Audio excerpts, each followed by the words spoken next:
To whoever felt good ever telling another human being, like looking at their eyeballs and having the gall to say that their car they're selling just needs a tune, you are the worst human being I've ever met in my entire life. Welcome back to the Z Build, and I'm so excited for this episode because today we're seeing if all the work we did in the previous episode to get this car prepared for its first start actually works. Chad's Datsun 240Z, if you missed it in the previous episodes, hasn't ran in over 5 years. And the years before that, it's collected quite a bit of dust and rust because it just wasn't in the best of shape, courtesy of the 200,000 mile odometer listing on the chassis. So our goal is to get it back on the road with hopes of 600 horsepower on E85. That's the dream, but the reality of that number is going to be about as tough as listening to your politically fueled arguments during Thanksgiving, which is coming up in about a month. You're welcome for that information, and I'm sorry, but that does mean that if we want to get there, our first and only stop for today's video is at Lindgren Supercars. Good afternoon. Good to see you, sir. Hi, I'm Becca. Hey, Karl. Nice to meet you. How's it going, sir? Cody. Alex. Nice to meet you. Also, I heard every single one of you tell me in the comments to keep it narrow body, and I really appreciate all of that. So that's exactly what we're going to do. I also heard that you guys would like to see us do a Devil Z design, but that's a wide body car. So where I need everyone's help for today's video is to comment on what color you think we should do, knowing that the works are gold and the interior is gray and black, and we don't plan to go wide with the car. I need all of your help, so it'd mean the world to get your opinions. If you don't know Lindgren, they're one of the few Midwest shops that not only handle big horsepower builds, but can also diagnose why something is funky on your car. Karl and Andrew and the team are wicked smart and equally absolutely ridiculous. And if you've been on the channel before, you know that the last time we were here was with our K24 swap S2000 that blew up on the Dyno.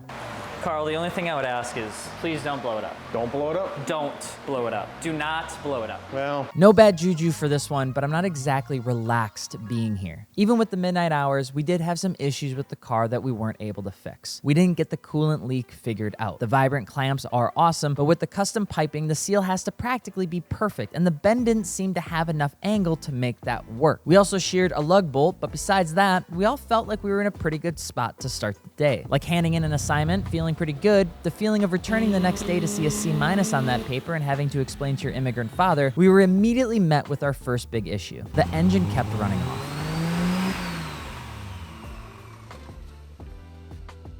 The RB26 DET we have in the car is running a dot-tone individual throttle body and drive-by wire kit. With ITBs, the airflow is controlled individually across throttle plates. And with a drive-by wire kit, a motor reads the throttle engagement and responds with opening up blades inside the ITBs. The problem was that the motor also reads a dual throttle position sensor for safety. And if those two signals don't agree on where the throttle is, or if something senses that something is wrong, it'll shut it down. Ours was doing the opposite. It was sending the engine into high health. So after taking off the ITBs, we noticed that they weren't exactly in the right position, and the blades inside them weren't fully seating. Our initial thought was that if the air is getting through the blades and the car is running off, the blades getting sealed would fix this. So we reinstalled the ITBs in their correct configuration, and it didn't fix the problem at all, which is why I'm reminded that I enjoy driving cars and not necessarily building them. Speaking of which, if you're looking to modify your car, mod your car with your friends at martiniworks.com. It's our own brand that's located right up here in Wisconsin, and we specialize in wheel and tire packages straight to your door, performance parts, and helping you figure out the right parts for your car. We're no Karl with tuning, but we can help you get what you need, and supporting this prevents other ads from taking its place in the series, so it'd mean the world. Cleaning up our brand new $2,500 kit didn't work, even with them correctly installed, and even though I've heard you can add sealant to these, it seemed pretty silly, stupid, dumb that a new car part would need goop to work right. So we swapped them with a used set that Karl had,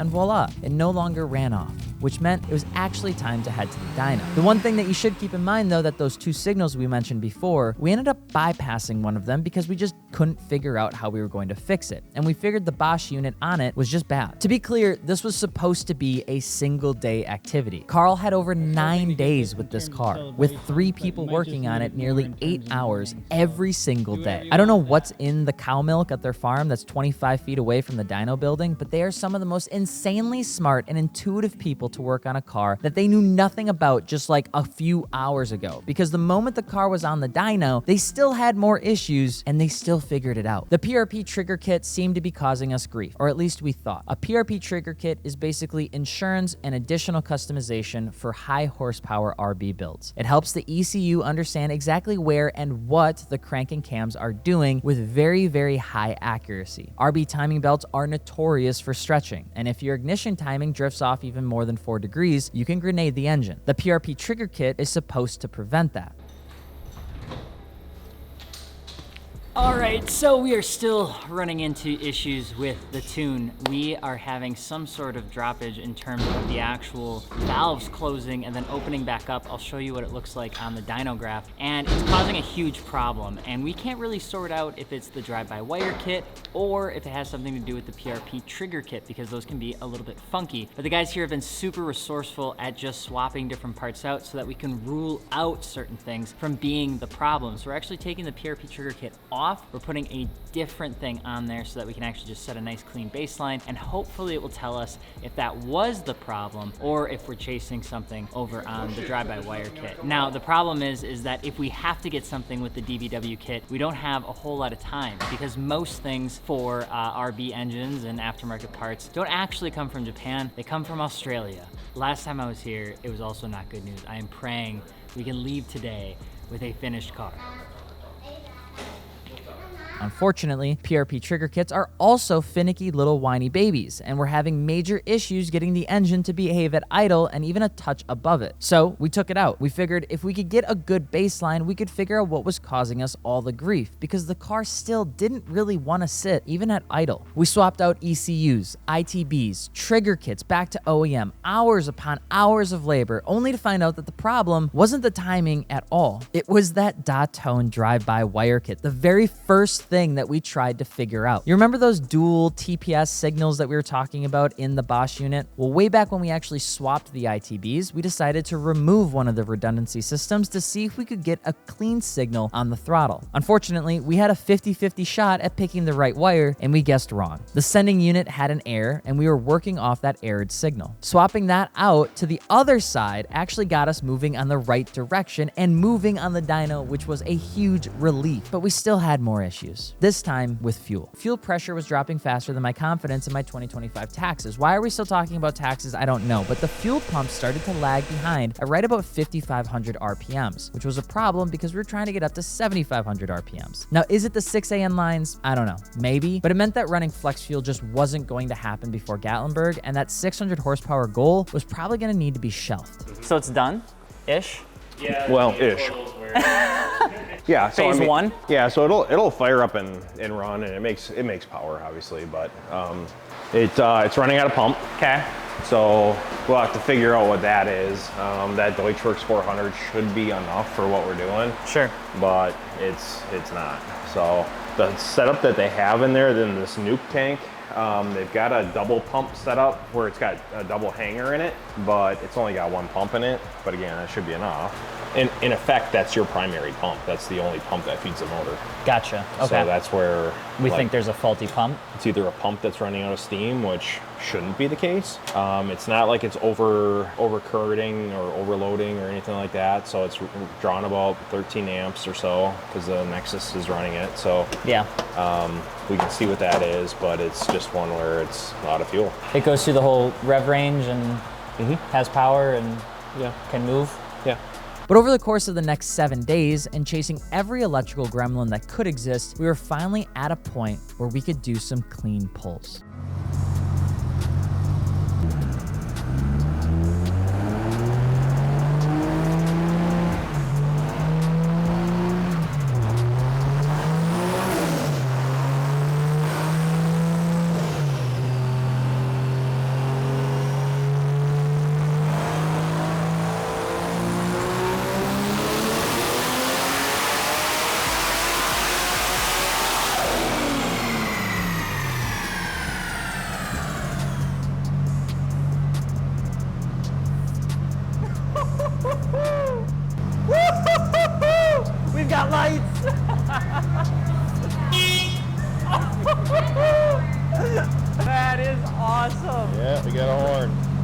we got lights, we got horns, we got power.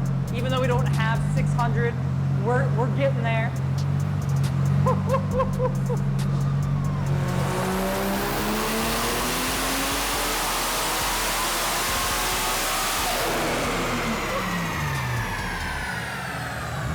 So once we get over to E85, I think we'll have a lot more upside.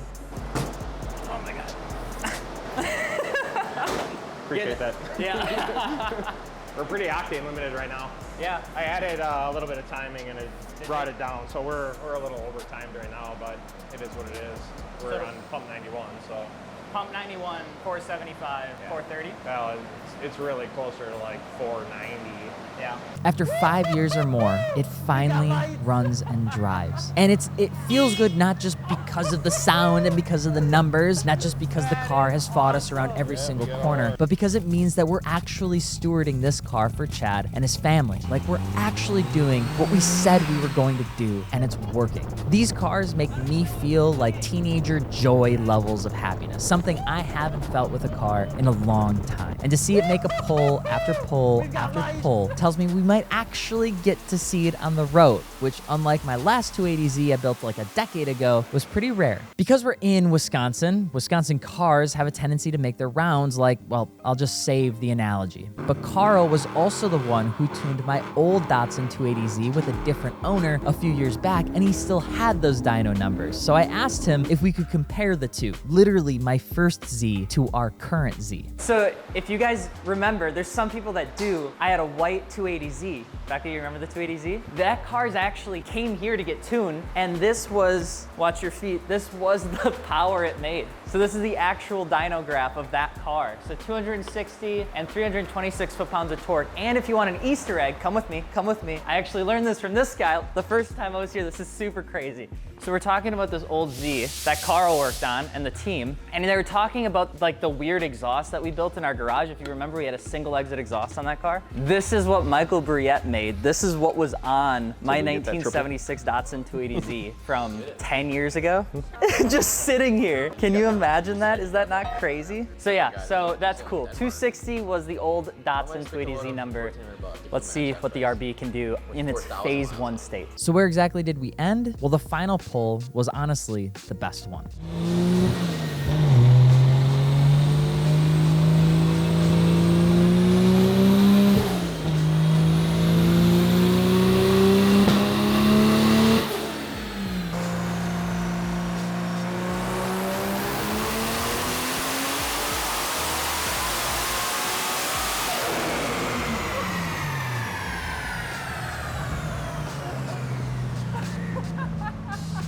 So once we get over to E85, I think we'll have a lot more upside. Oh my God. Appreciate that. Yeah. We're pretty octane limited right now. Yeah. I added a little bit of timing and it brought it down. So we're a little over timed right now, but it is what it is. We're on pump 91, so. Pump 91, 475, 430. Well, it's really closer to like 490. Yeah. We didn't get to 600 horsepower like we thought, but for only being pump gas with a weak fuel system, I think we're in a pretty good spot at right around 500 wheel horsepower. The only thing left is to get it home and actually take it for a drive.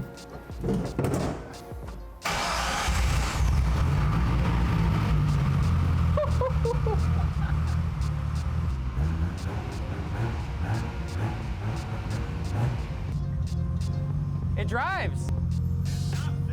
What the hell is this? That's insane. Oh, that's so cool. That is so cool. I haven't been in one of these since 2017 driving, so 8 years. So cool. It's such a memory. This is insane. This is so cool. This is so cool.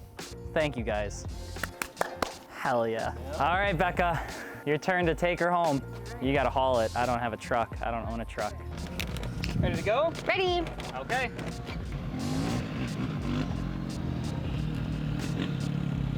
Alex, you do need to lower your Datsun. It's the same height as my Camaro. I should be okay. It's a pretty narrow car. Getting in it straight, that's the tricky bit.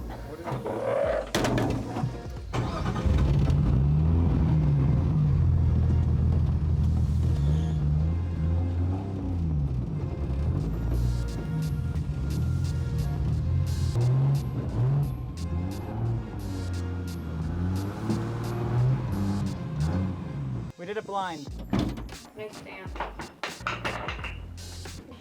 There's no alignment on this car. There's a bolt missing in the brake pedal. There's no hood, no seat belts, no fire extinguisher, no carpet, and no cover for the massive holes fitting the fuel tank in the back. There's no side markers. The engine bay is missing probably half the bolts it should, but none of that really mattered driving this car for the first time. Hearing the wastegate and being thrown back into the past of what it felt like when I drove my first 280Z. The long nose, it just feels right. The wheels right behind your back make you feel like you're strapped to a rocket ship, and it's easy to see why people in the 70s sold their Porsches for this car. Except this car now has 500 working horsepower and an RB in it. But we did it, you and I, together. We got this car back on the road for the very first time. And now it's time to get it completely ready for its journey down to Slimernoff Gallenberg to be in the Martini Works booth. Now, we won't be painting it. I don't even think I'm gonna be wiping it down, but we have a few more tricks up our sleeve to make it come together in the first phase that I think you'll really love. So if you enjoyed the series, don't forget to subscribe, and if you're looking for car parts, don't forget to mod your car at martiniworks.com. You can follow more updates of the car on Instagram at alex.martini with 2 underscores, and of course, I'll see you all tomorrow.